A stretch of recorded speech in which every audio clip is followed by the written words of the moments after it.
আচ্ছা বন্ধুরা, এটা হচ্ছে ডেনড্রোবিয়াম অ্যাফাইলাম, একটা স্পিসিস ভ্যারাইটি। অনেকের কাছেই আছে, আবার অনেকের কাছে নেই। অনেকে আবার নতুন এনেছে। যারা নতুন এনেছেন তাদের ক্ষেত্রে বলছি, এখন ডিসেম্বর চলছে। এই বছরে যেটা দেখতে পাওয়া যাচ্ছে যে সাধারণত আমাদের এই অ্যাফাইলামে পাতা ঝরা শুরু হয় মোটামুটি জানুয়ারি মাসের মাঝামাঝি সময় থেকে। মোটামুটি জানুয়ারি মাস থেকে শুরু হয়ে যায়। গাছটিতে ফুল আসে কিন্তু ফেব্রুয়ারি মাসে।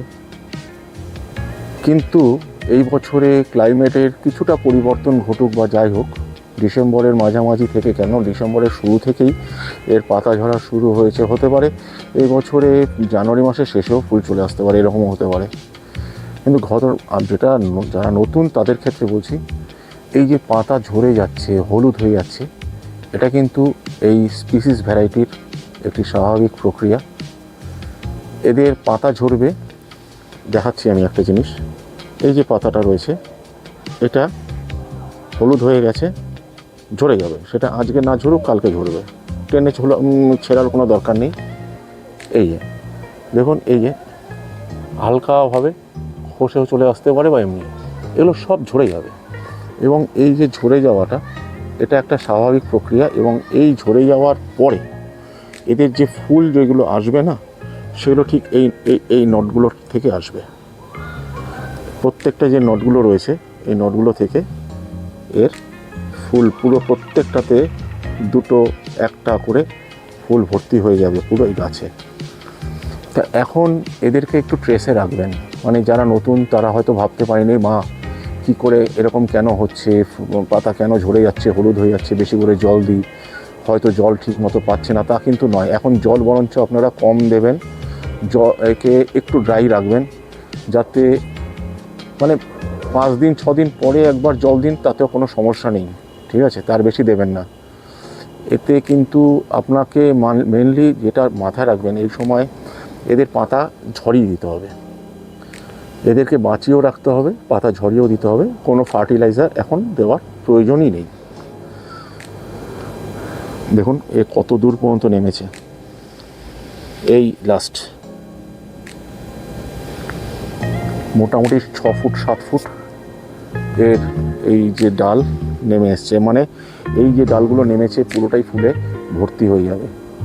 তা যেটা বলছিলাম সেটা হচ্ছে, এখন কোনো ফার্টিলাইজার দেবেন না। একে 5 দিন 6 দিন পর পর একবার একটু জল দিন ভালো করে, ওই শেকড়ের মধ্যে। গাছে ভিজিয়ে দিলে দেওয়ার দরকার নেই, ওই শেকড়ে একটু জল দিন, আর এর পাতা ঝরে যাবে। তারপরে ফুল আসবে। তা ফুল আসবে, ফুলটা ঠিক টাইম মতো এদের আসবে, কোনো রকম ব্যাপার নেই। শুধু এদেরকে এখন বাঁচিয়ে রাখবেন, একটু সামান্য ট্রেসে রাখবেন, একদম জল থই থই করে দেবেন না।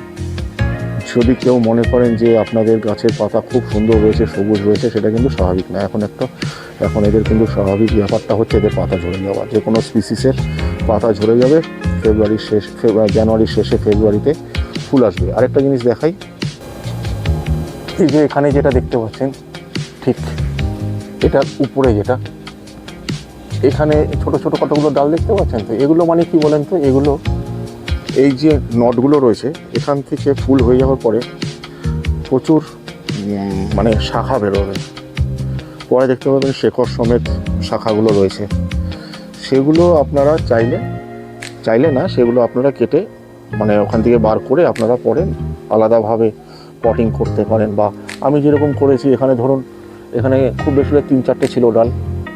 তা এই যে ডালগুলো রয়েছে, এদিকে যে ডালগুলো রয়েছে, এগুলো কিন্তু সব এই ডালের থেকে বেরোনোই, যে নতুন করে যে চারাগুলো তৈরি হয় সেগুলোরই ওই ডাল। তা এটুকুই দেখালাম। মানে এখন এদেরকে নিয়ে বেশি নাড়াচাড়ার দরকার নেই। এরা যেরকম স্বাভাবিকভাবে মানে পাতা ঝরে যাচ্ছে, সেরকমভাবেই ঝরুক। এদেরকে এদের মতোই থাকতে দিন, সময় হলে ঠিক ফুল আসবে। এটুকুই। ধন্যবাদ।